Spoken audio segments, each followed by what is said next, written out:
Hello students, आज हम प्रबंध लेखांकन की उपकरण, तकनीकें या पद्धतियों के बारे में हम चर्चा करेंगे।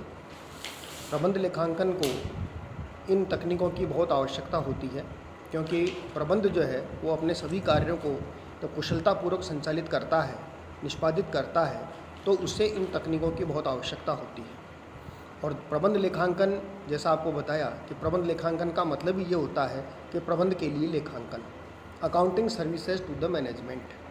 तो ये एक प्रकार का ऐसा प्रबंध लेखांकन यंत्र है जिसकी तकनीकों के माध्यम से प्रबंधक समय समय पर महत्वपूर्ण निर्णय जो है वो लेता है। तो ये एक टेक्निक नहीं है, बल्कि कई तकनीकों का, कई पद्धतियों का बल्कि सम्मिश्रण है, उनका समन्वय है, उनका कोऑर्डिनेशन है। तो ये तकनीकें कौन कौन सी हैं, इनके बारे में हम इसमें अध्ययन करते हैं। अब ये जो तकनीकें हैं, इन तकनीकों में सबसे पहली जो तकनीक आती है, जैसा आप स्क्रीन पे देख रहे हैं, वित्तीय नियोजन, फाइनेंशियल प्लानिंग। कोई भी व्यवसाय होता है, कोई भी उद्योग होता है, जब हम चालू करते हैं, हम उसको स्टार्ट करते हैं, तो हमें उसके लिए फाइनेंशियल प्लानिंग करना जरूरी है। बिना पैसे के, बिना पूंजी के, बिना वित्त के कोई भी कार्य करना संभव नहीं है। तो उसके लिए वित्तीय नियोजन में हमें किन चीज़ों की आवश्यकता, हमें बेसिक तो सबसे पहले जैसा आपको बताया कि पूंजी की आवश्यकता होती है। तो पूंजी की आवश्यकता का हमको इसमें अनुमान लगाना पड़ता है। तो उस पूंजी की, कितनी पूंजी की हमें आवश्यकता होगी इस उद्योग के अंदर, उस व्यवसाय में, उसका अनुमान लगाते हैं। तो एक आर्थर एस डेविंग, जैसा आप देख रहे हैं, उनके अनुसार आर्थर एस डेविंग ने इसके अंतर्गत किन किन क्रियाओं को शामिल किया, उनको हम बेसिकली मोटे रूप से देखते हैं। जैसे पूंजी की आवश्यक मात्रा का अनुमान लगाना, पूंजी के विभिन्न स्रोत निश्चित करना, विभिन्न पूंजी प्रतिभूतियों का पारस्परिक अनुपात निश्चित करना, और पूंजी प्रशासन में प्रबंध की उचित नीतियाँ। तो कहने का मतलब ये है कि पूंजी की कितनी मात्रा की आवश्यकता होगी, उसका अनुमान इसमें लगाया जाता है। पूंजी कहाँ कहाँ से हमें प्राप्त करनी चाहिए, पूंजी प्राप्ति के विभिन्न सोर्स हैं। आपने पूंजी संरचना में पढ़ा होगा फाइनेंशियल मैनेजमेंट में कि पूंजी प्राप्ति के साधन कौन कौन से होते हैं। शेयर कैपिटल है, डेट है, वो कई तरह की पूंजी प्राप्त करने के साधन हैं। विभिन्न पूंजी संपत्तियों का पारस्परिक अनुपात निश्चित करना, इक्विटी कैपिटल कितनी लें, डेट कैपिटल कितने लें, लॉन्ग टर्म लोन कितने लें, शॉर्ट टर्म लोन कितने लें, तो उनका आपस में रेशियो भी हमको तय करना पड़ता है। और पूंजी प्रशासन में प्रबंध की उचित नीतियाँ, कि क्रेडिट देने के संबंध में जो है, डिस्काउंट देने के संबंध में मैनेजमेंट की क्या सोच है, किस प्रकार की वो नीतियाँ बनाता है। तो ये फाइनेंशियल प्लानिंग एक इसका तकनीक जो है, इसके अंतर्गत हम शामिल करते हैं। दूसरा इसमें आता है वित्तीय विश्लेषण।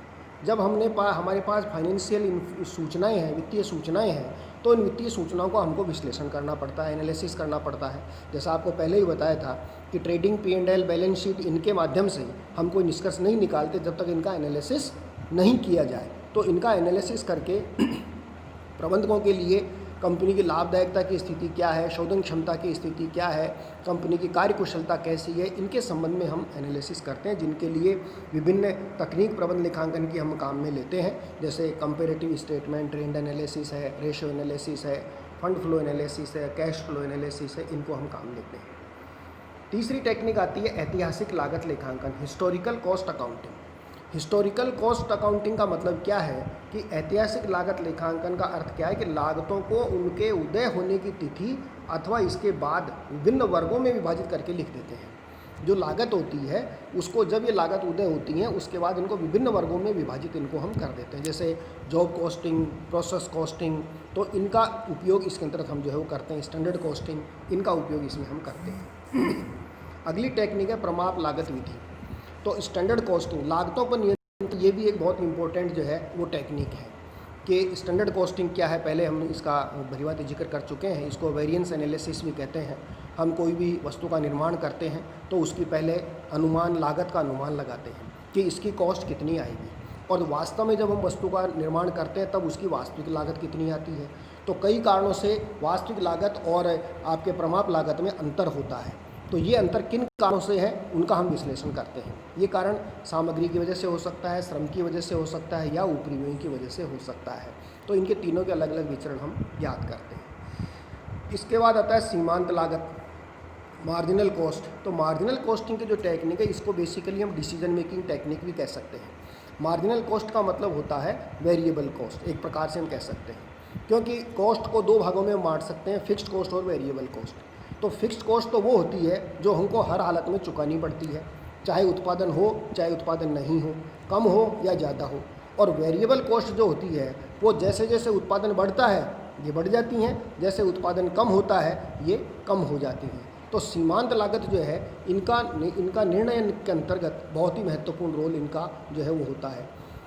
इसके बाद आता है निर्णय लेखांकन, डिसीजन अकाउंटिंग। तो डिसीजन अकाउंटिंग बेसिकली जैसा अभी आपको बताया कि ये डिसीजन अकाउंटिंग जो है मार्जिनल कॉस्टिंग पर ही ज़्यादा डिपेंड होती है, उसके आधार पर ही हम इसमें निकालते हैं। लेकिन डिसीजन अकाउंटिंग में क्या होता है कि मार्जिनल कॉस्टिंग के आधार पर या डिफरेंशियल कॉस्टिंग के आधार पर हमारे पास कई सारे विकल्प होते हैं और हर विकल्प के अंतर्गत हम जो है वो प्रॉफिट लॉस की हम गणना जो है वो करते हैं और उसके आधार पर फिर हम निर्णय लेखांकन में हम ये करते हैं कि हम डिसीजन हमको लेना पड़ता है कि किस विकल्प को चुना जाए। सर्वोत्तम विकल्प जो कंपनी के हित में हो उसका हम चुनाव करते हैं, तो वो डिसीजन अकाउंटिंग भी इसके अंतर्गत काम में ली जाती है। फिर है पुनर्मूल्यांकन लेखांकन, रिप्लेसमेंट वैल्यू अकाउंटिंग। तो रिप्लेसमेंट वैल्यू अकाउंटिंग का मतलब ये है कि इसका आशय उन रीतियों से है जिसका प्रयोग बढ़ते हुए मूल्यों की अवधि में स्थायी संपत्तियों की पुनर्स्थापना से संबंधित समस्याओं का हल करने में किया जाता है। जो हमारे पास फिक्स्ड असेट्स होती हैं, प्लांट एंड मशीनरी होती हैं और असेट्स होती हैं, तो उनका मूल्य जो है बढ़ जाता है या मान लीजिए वो ऑब्सोलीट हो जाती हैं, पुरानी हो जाती हैं। अब उनकी जगह नई मशीनें आ गई जिनसे उत्पादन भी अच्छा हो सकता है, लागत भी कम आ सकती है, तो उनको प्रतिस्थापित हमको करना पड़ता है। पुरानी मशीन की जगह नई मशीन हमको कैसे प्रतिस्थापित करें उसके बारे में ये रिवैल्यूएशन अकाउंटिंग या रिप्लेसमेंट वैल्यू अकाउंटिंग हम काम में लेते हैं। उत्तरदायित्व लेखांकन, ये भी लेखांकन की एक बहुत महत्वपूर्ण तकनीक है, क्योंकि आपने कार्य कर लिया, पैसा कर लिया, सब काम पैसा इकट्ठा कर लिया, लोगों को काम पे भी लगा दिया, लेकिन यदि कोई काम पॉलिसी के अनुसार नहीं हुआ तो लायबिलिटी किसकी, रेस्पॉन्सिबिलिटी किसकी, उत्तरदायित्व कौन लेगा। कल को फ़ायदा हो गया जब तो सभी श्रेय लेने के लिए आ जाते हैं कि साहब ये काम मेरी वजह से हुआ, ये काम मैंने किया, मेरी वजह से कंपनी को इतना फ़ायदा हो गया। लेकिन खुदा न खास्ता किसी वजह से यदि नुकसान हो गया उसकी जिम्मेदारी कौन लेगा, फिर सब हाथ पीछे खींच लेते हैं। तो इसलिए रेस्पॉन्सिबिलिटी सेंटर्स हमें जो है वो कंपनी के अंतर्गत बनाने पड़ते हैं। अलग अलग जो डिपार्टमेंट्स होते हैं उनको अलग अलग उनको टारगेट दिया जाता है और टारगेट दे करके योजनाबद्ध तरीके से उन कर्मचारियों को कार्य के प्रति उनका विभाजन करके और उनको उसके लिए उत्तरदायी ठहराया जाता है। फिर आता है नियंत्रण लेखांकन, कंट्रोल अकाउंटिंग। तो कंट्रोल अकाउंटिंग का मतलब क्या है, जनरली एक प्रकार से ये जो ऊपर आपने स्टैंडर्ड कॉस्टिंग देखी है या बजटरी कंट्रोल जो है, ये दोनों अपने आप में कंट्रोल अकाउंटिंग ही है।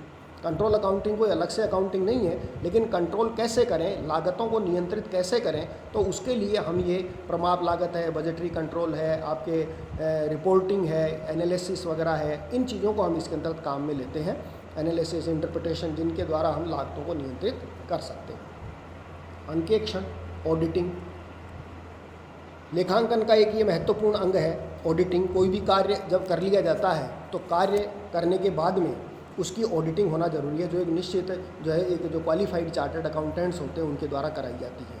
और कंपनियों में तो ये कंपलसरी है कि चार्टर्ड अकाउंटेंट जब तक उस अकाउंट्स की ऑडिट करके नहीं देगा, सर्टिफिकेट नहीं देगा, तब तक उसको आगे कंपनी को जो है वो आगे कार्य कंपनी नहीं कर सकती। सेबी वगैरह को भी उसका सर्टिफिकेट देना पड़ता है और कई जो स्टेक होल्डर्स होते हैं, गवर्नमेंट है, बैंक्स हैं, उनको भी सारा सर्टिफिकेट वो देना पड़ता है, ऑडिटेड अकाउंट्स देने पड़ते हैं। तो इसलिए उनका ऑडिट होना भी बहुत आवश्यक है। अब ये ऑडिट भी कई तरह से होता है, इसकी कई इसकी शाखाएं हैं ऑडिट की, जैसे फाइनेंशियल ऑडिट है, आपके मैनेजमेंट ऑडिट है, कॉस्ट ऑडिट है ना, टैक्स ऑडिट है, इंटरनल ऑडिट है, एक्सटर्नल ऑडिट है। तो कई प्रकार की ऑडिट, तो जैसा जैसा व्यवसाय है उसकी आवश्यकता के हिसाब से ये ऑडिट जो है वो किया जाता है। फिर आता है प्रबंध सूचना प्रणाली, मैनेजमेंट इन्फॉर्मेशन सिस्टम। तो मैनेजमेंट इन्फॉर्मेशन सिस्टम जो है वो बेसिकली प्रबंधकों के लिए सूचना प्रदान करना है। तो जैसे ऊपर जितनी भी टेक्निक्स हमने देखी हैं, उन टेक्निक्स का उपयोग करके जो मैनेजमेंट अकाउंटेंट है, प्रबंध लेखापाल है, उनका एनालिसिस इंटरप्रिटेशन करता है। अब उनको मैनेजमेंट के समक्ष प्रस्तुत किस तरह से करें जिससे मैनेजमेंट देखते ही मैनेजमेंट के वो आंकड़े सारे समझ में आ जाए, तो उसके लिए वो ग्राफ का, डायग्राम का, चित्रों का, इनका जो है वो प्रयोग करते हैं, स्टैटिस्टिकल टेक्निक्स का, इनका उपयोग करके जो है वो इस कार्य को संपन्न करता है। फिर है लास्ट क्रियात्मक शोध तथा सांख्यिकी विधियाँ। तो जैसा भी आपको बताया कि इसमें एनालिसिस करने के लिए कई प्रकार की operation research and statistical methods का उपयोग जो है वो किया जाता है, जिसमें जैसे टाइम सीरीज है, सैम्पलिंग है, आपके गेम थ्योरी है, क्यूइंग थ्योरी है, प्रोबेबिलिटी है। तो ये कई सारी जो स्टैटिस्टिक्स की जो टेक्निक्स हैं उनका उपयोग भी, उनकी स्टैटिस्टिक्स की जो विधियाँ हैं, सांख्यिकी विधियाँ हैं, उनका प्रयोग भी इसके अंतर्गत किया जाता है।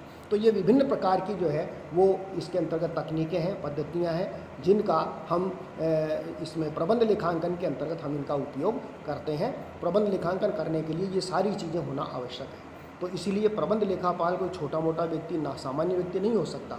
एक प्रबंध लेखापाल जो होता है, मैनेजमेंट अकाउंटेंट जो होता है, उसको इन सारी तकनीकों का, इन सारे प्रकार के जो इसके जो कार्य हैं, इनका, इन तकनीकों का उसको ज्ञान होना आवश्यक है, तभी वो सही प्रकार से एक मैनेजमेंट अकाउंटेंट का कार्य कर सकता है। धन्यवाद।